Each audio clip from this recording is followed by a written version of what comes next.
მოგესალმებით. ეს გავარჩევ მაგისტრატურის 2019 წლის A-ტიპის ტესტის ლოგიკის ნაწილს.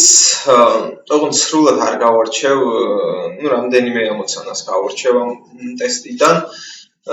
ესეც საკმარისი იქნება ჩემი აზრით, იმ რაღაც პრინციპების დასანახად, რომლის დანახვაც გჭირდებათ თქვენ. პრინციპში ვერბალური ნაწილის დისტანციურად ახსნა ჩემი აზრით ნაკლებად ეფექტურია მათემატიკური გაცილების ჯობს, ამიტომ უფრო დიდ დროს მათემატიკას დავუთმობ ხოლმე, მაგრამ შიგადაშიგ ცხადია ვერბალური ნაწილიც იქნება. ჯერ ძირითადად რაც ვიდეოები ჩავწერე სამაგისტროს თემატიკაზე იყო, სულ ამის შემდეგ გადავალ აბიტურიენტის მათემატიკაზე, სკოლის მათემატიკაზე, მასწავლებელთა საგამოცდო მათემატიკაზე და ასე შემდეგ. კარგი. სანამ დავიწყებ, არხი თუ არ გაქვთ გამოწერილი, მოგიწოდებთ რომ გამოიწეროთ, თუ გააზიარებთ, ამ ვიდეოებს გააზიარებთ შესაბამის ჯგუფებში, სადაც აინტერესებთ ყოველივეს, მადლობელი დაგრჩებით. მოკლედ ვიწყებთ ჩვენ ახლა ამოცანების გარჩევას, წუთით ტესტი. ხო? მგონი ისე კი. პარალელურად ვეცდები ახლა უცბად მოვაგვარო პრინციპში, კი ბატონო, ეკრანზეც გამოჩნდება ეს ყველაფერი. პირველი ამოცანა ასეთია, მოცემულია. ტყუილია რომ მიხო მარც მწვადი დაწვა და არც შამფური. ჩამოთვლთაგან რომელია მოცემული წინადადების ტოლფასი? კი ბატონო, მოდი ჯერ ეს გავიაზროთ ეს წინადადება რაც აქ წერია. მოდი ტყუილია ამ სიტყვას თავი დავანებოთ ჯერ და ფაქტობრივად მაშინ წერია ესეთი რამე, მიხო არც მწვადი დაწვა და არც შამფური. ყურადღება მივაქციოთ დაკავშირს.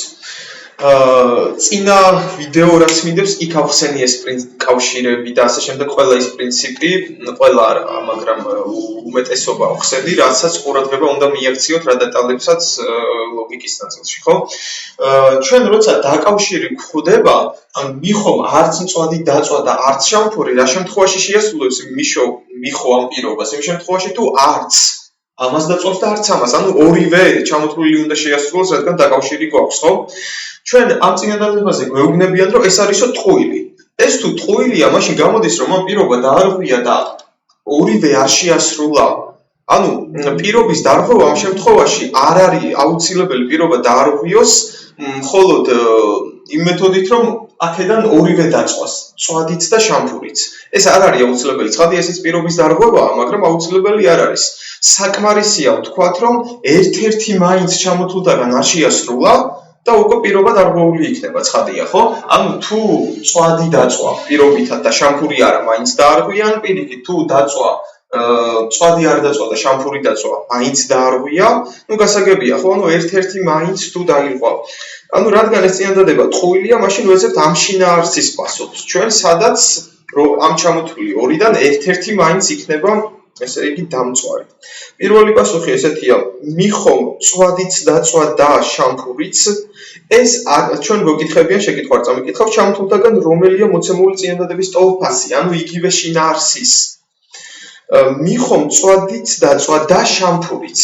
ხო, ჩვენ ვთქვით, რომ არ არის აუცილებელი, რომ ორივე დაწვას. გასაგებია, ხო, მაგრამ ამ წინადადებას ეწინააღმდეგება, თუმცა რადგან ტოლფას გვეუბნებიან, ამ პასუხში უნდა ჩანდეს არა მხოლოდ ერთი შემთხვევა, არამედ ყველა ის შესაძლო შემთხვევა, რომლის შემთხვევაშისაც ეს წინადადება ტყუილი იქნება. აი, აქ პირველ პასუხში თითქოს ჩანს, რომ უნდა იყოს, მაგრამ აქ არის განხილული მხოლოდ ის შემთხვევა, რომ ორივე დაწვა. არადა ჩვენ ვთქვით, რომ ერთი მაინც უნდა დაწვას, ანუ მხოლოდ ერთი შეუძლია. ანუ ეს არ იქნება სწორი, ხო? შემდეგი, ტყუილია რომ მიხო მწვადი ან შამფური დაწვა.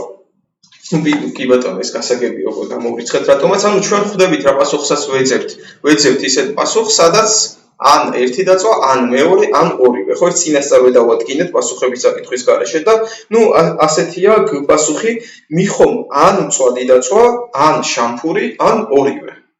გასაგებია, აღარ დავკონკრეტდები ახლა რატო. გადავიდეთ მეორეზე. პარლამენტმა სესიაზე რიგრიგობით თითოჯერ უნდა განიხილოს სულ 4 კანონპროექტი. A, B, C და D. განხილვას თანმიმდევრობისათვის დაცული იქნება შემდეგი პირობები. განხილვის თანმიმდევრობისათვის, ხო? გვაქვს სამი პირობა. A არ უნდა იყოს ბოლო. ნუ მოდით ან პარალელურად ეს ყველაფერი დავწეროთ ჩვენ, რომ დრო არ დავკარგოთ უბრალოდ წაკითხვაში. ანუ 4 კანონპროექტია A, B, C და D და ნუ თანმიმდევრობით იხილავენ. პირველი, მეორე, მესამე, მეოთხე. პირველი პირობა ესეთია, A არ უნდა იყოს ბოლო. ნუ კი ბატონო, აქ A არ არის, ანუ სადღაც აქ არის.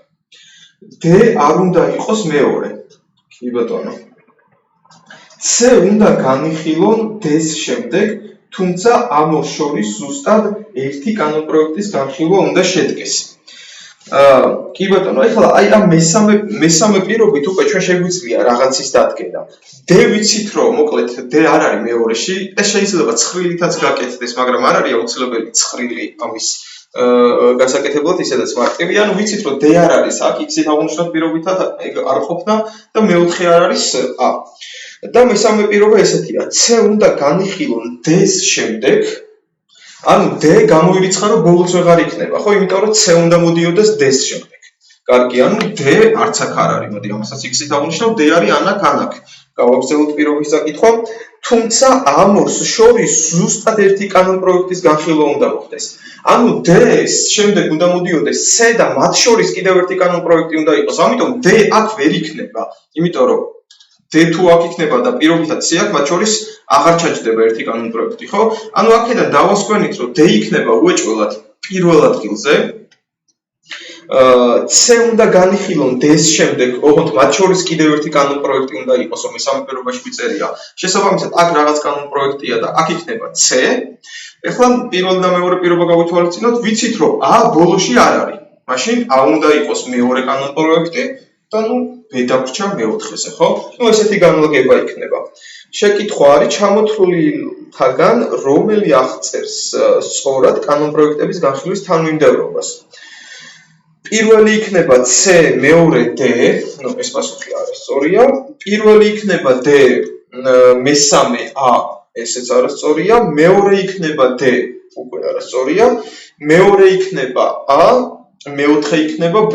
ნუ კი ბატონო, ეს D პასუხი სწორი გამოვიდა, მაგრამ ერთი დაგვრჩა და ისიც შევამოწმოთ რომ არასწორია და უწმოდეთ. მესამე იქნება A, ნუ ესეც გამოვირიცხა უკვე, მესამე ვერ იქნება A, ხო?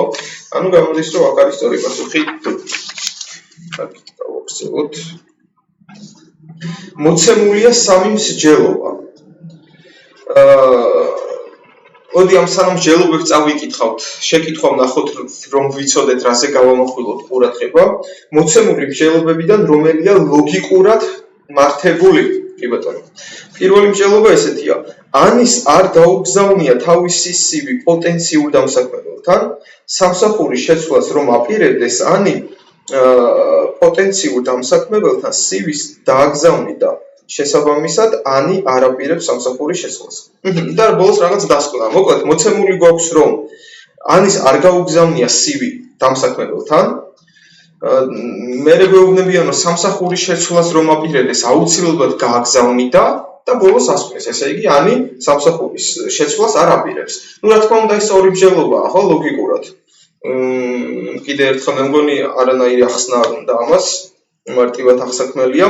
მეორე წინადადება, რადგან სიცოცხლის არსებობისთვის აუცილებელია პლანეტაზე წყლის არსებობა, ხოლო X პლანეტაზე წყლის დიდი მარაგის არსებობაა დადასტურებული, ამიტომ X პლანეტაზე არსებობს სიცოცხლე.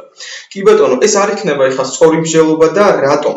ეს წინა ვიდეოში განვიხილეს, ეს აუცილებელი და საკმარისი პირობები როგორ უნდა განვასხვაოთ ერთმანეთისგან. ეხლა ამას აღარ მოვყვები, თუ გაინტერესებთ წინა ვიდეოში ნახოთ, პირდაპირ ამ კონკრეტულ წინადადებას ახსნით. ესე იგი, რატომ არის არასწორი ვთქვათ? ჩვენ გვეუბნებიან ესეთ რამეს, რადგან სიცოცხლის არსებობისთვის წყალი არის აუცილებელი პირობა, ანუ წყლის გარეშე სიცოცხლე ვერ იარსებობს. და მე გვეუბნებიან რომელიღაცა X პლანეტაზე წყალი არსებობსო. ესე იგი, X სიცოცხლეც იარსებობსო. ეხლა რატო არის არასწორი? ჩვენ ვიცით, რომ წყალი არის აუცილებელი პირობა იმისთვის, რომ სიცოცხლე არსებობდეს, მაგრამ ეს საკმარისი ხომ არ არის? მართალია იქ წყალი არსებობს, წყალი არის წყლის დიდი მარაგი, მაგრამ ეს იმას სულაც არ ნიშნავს, რომ სიცოცხლეს აუცილებლად იარსებებს, ხო? ჩვენ ამ პირობაში არ გვეუბნებიან, რომ ეს წყლის არსებობა საკმარისი არის სიცოცხლეში. ჩვენ გვეუბნებიან, რომ აუცილებელია. აუცილებელი იმას ნიშნავს, რომ წყლის გარეშე ვერ იარსებებს სიცოცხლე ცხადია, მაგრამ მხოლოდ წყალით იარსებებს თუ არა, ამის განსაზღვრა ჩვენ არ შეგვიძლია. ამიტომ ის დასკვნა, რომ X პლანეტაზე არსებობს სიცოცხლე მხოლოდ იმის გამო, რომ წყალია იქ, ამას ვერ დავასკვნით, ხო? მეორე მსჯელობა არასწორია ლოგიკურად. მესამე, რადგან უმუშევრობის დონე მცირდება და უმუშევრობის დონის შემცირებას ინფლაციის ზრდა მოსდევს, ამიტომ ინფლაცია გაიზრდება. ნუ კი ბატონო, ეს სწორია, აი ძალიან მარტივად რო ვთქვათ, ამას წავშლი.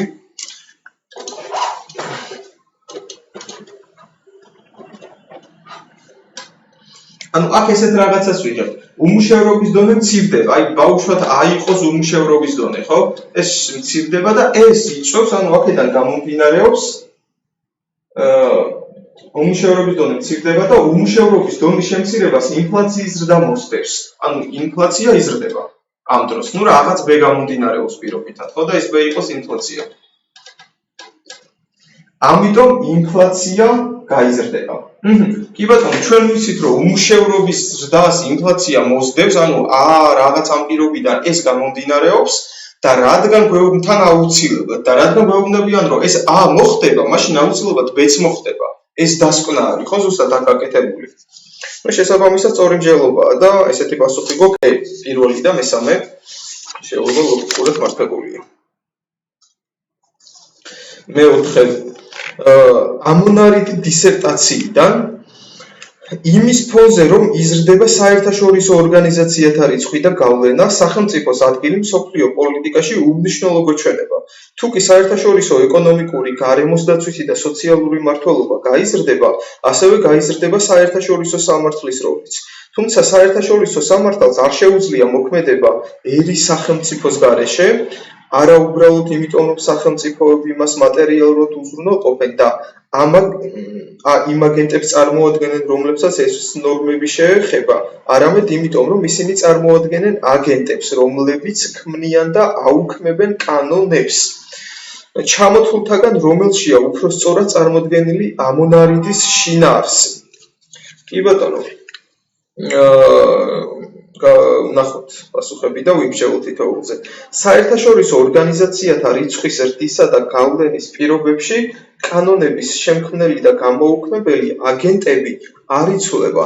ხო, ნუ მოცემული მსჯელობა აქ არ ჩანს. აქ ჩვენ უბრალოდ გვეუბნებიან, რომ საერთაშორისო ორგანიზაციები იზრდება, ეს უფრო დაბალ საფეხურს ეწევს სახელმწიფოების როლს, იმიტომ რომ ძირითად გადაწყვეტილებას ის საერთაშორისო ორგანიზაციები იღებენ და არა სახელმწიფოები, მაგრამ ამ ყველაფერმა წარმოშვა საერთაშორისო სამართალი, მოკლედ რო ვთქვათ ეს ყველაფერი, საერთაშორისო სამართალი ვერ საზრდოობს სახელმწიფოს გარეშე, იმიტომ რომ სახელმწიფოა მისი, ასე ვთქვათ, დამკვეთი და აგენტი, ანუ ის სახელმწიფო უზრუნველყოფს მას ფინანსურად და სხვა რესურსებითაც, ხო? ამიტომ მართალია სახელმწიფოს როლი იკლებს საერთაშორისო ორგანიზაციების ზრდასთან ერთად, მაგრამ საერთაშორისო სამართალი აუცილებლად მოითხოვს სახელმწიფოსგანაც რაღაც რესურსებს, ანუ სახელმწიფოს არსებობა უკვე საერთაშორისო სამართალის ფონზე მნიშვნელობა ენიჭება, ხო? აი ასეთი ლოგიკადებს ამ მოცემულ დისერტაციაში, ესე ვთქვათ. და ჩვენ გვაინტერესებს რომელშია უფრო სწორად წარმოდგენილი შინაარსი. კი ბატონო, კარგი, ახლა უფრო დეტალურად განვიხილოთ აპასუხი. საერთაშორისო ინფორმაციათა რიცხვის ზრდისა და გავლენის პირობებში კანონების შემქმნელი და გამოუქმებელი აგენტები არ იცვლება, არა, აგენტები არ იცვლება, როგორ არა. პირიქით საერთაშორისო სამართალს ითხოვს ეს ყველაფერი, ხო, საერთაშორისო ორგანიზაციების ზრდა, ამიტომ ის არ რეგულირებს უკვე ამ ყველაფერს. შესაბამისად, იგივე შინაარსი ამას არ აქვს. საერთაშორისო სამართლის როლის გაძლიერების შედეგად ერის სახელმწიფოების ადგილი პოლიტიკაში უმნიშვნელო იქნება. არა ეს პირდაპირ ეწინააღმდეგება. თუ საერთაშორისო სამართალი ძლიერდება, მაშინ სახელმწიფოს როლი იზრდებაო, რადგან სახელმწიფო ერთგვარი დამკვეთი არის ამ საერთაშორისო სამართლის ორგანიზაციისათვის, ხო? ამიტომ ესეც გამოირიცხა. საერთაშორისო ეკონომიკური, გარემოსდაცვითი და სოციალური მმართველობის გაზრდის შემთხვევაშიც ერი სახელმწიფოს არსებობა მაინც აუცილებელ ფაქტორად დარჩება. კი ბატონო, ეს მე მგონი სწორი მსჯელობაა, სწორი შინაარსი არის და რატომ მოდი ავხსნათ. ჩვენ თავიდან გვეუბნებიან, რომ ეკონომიკური, გარემოსდაცვითი და სოციალური მართლობა სახელმწიფოს როლს უფრო დაბლაწევს, აკნინებს, ასე ვთქვათ, ხო? მაგრამ თავის მხრივ ამ საერთაშორისო ორგანიზაციების ჩამოყალიბება საერთაშორისო სამართალის არსებობას უყრის საფუძველს და საერთაშორისო სამართალს უკვე სახელმწიფოს როლი სჭირდება, ხო? ანუ საერთაშორისო სამართალი სახელმწიფოს როლს ზრდის. ამიტომ გეპასუხში მოცემული მსჯელობა სწორი იქნება, კიდევ ერთხელ წავიკითხავ და გავიაზროთ, საერთაშორისო ეკონომიკური, გარემოსდაცვითი და სოციალური მართლობის გაზრდის შემთხვევაში ეს თავისთავად უკვე გულისხმობს საერთაშორისო სამართალიც რომ იქნება საჭირო და მე ეს ეგზელდება, ერის სახელმწიფოს არსებობა მაინც აუცილებელ ფაქტორად დარჩება. კი, დარჩება აუცილებელ ფაქტორად, ზუსტად საერთაშორისო სამართალის ჩამოყალიბების გამო. კარგი, მოდი სხვა პასუხებიც ვნახოთ. ერის სახელმწიფოს როგორც კანონების შემქმნელ გამოუქმნებელი აგენტის არსებობის საერთაშორისო სამართალი განსაზღვროს. არა, საერთაშორისო სამართალი ვერ განსაზღვროს, პირიქით სახელმწიფო ადგენს ამ კანონებს, ხო? და აქედან იღებს საერთაშორისო სამართალი და არა პირიქით როგორც წესში წერია. საერთაშორისო ეკონომიკური, გარემოსდაცვითი და სოციალური მართლობის ზრდის ფონზე იზრდება იმ აგენტების მნიშვნელობა, რომელსაც ეს კანონები ეხება. ესე იგი, საერთაშორისო ეკონომიკური, გარემოსდაცვითი და სოციალური მართლობის ზრდის ფონზე იზრდება იმ აგენტების მნიშვნელობა, არა, აი ამათ ზრდის ფონზე სახელმწიფოს როლი იკლებს. სახელმწიფოს როლი იზრდება უკვე საერთაშორისო სამართალის როლის გაზრდის შემთხვევაში, ხო? ამიტომ აქაც სხვა მსჯელობაა მოყვანილი, ანუ იგივე შინაარსი არის. კარგი, გავაგრძელოთ. მეხუთე შოუს 5 კონკურსანტიდან ვატო, ზაზა, თიკო, იაკო და კატომ მხოლოდ ერთმა მიიღო ოქროს ბილეთი. კითხვაზე თუ ვინ მიიღო ეს ბილეთი, მათ შემდეგი პასუხები გასცეს. ნუ რაღაცეებს ამბობენ, მოდი შეკითხვა ვნახოთ ჯერ. სიმართლე მხოლოდ მან თქვა, ვინც ოქროს ბილეთი მიიღო. და ვინ იყო ეს გვეკითხებიან. კი ბატონო.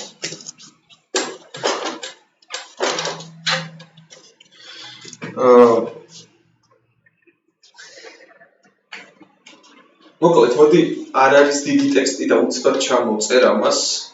ვატო ამბობს, იაკო მიიღო. ზაზა ამბობს, მე მივიღე. თიკო ამბობს, ვატო მიიღო.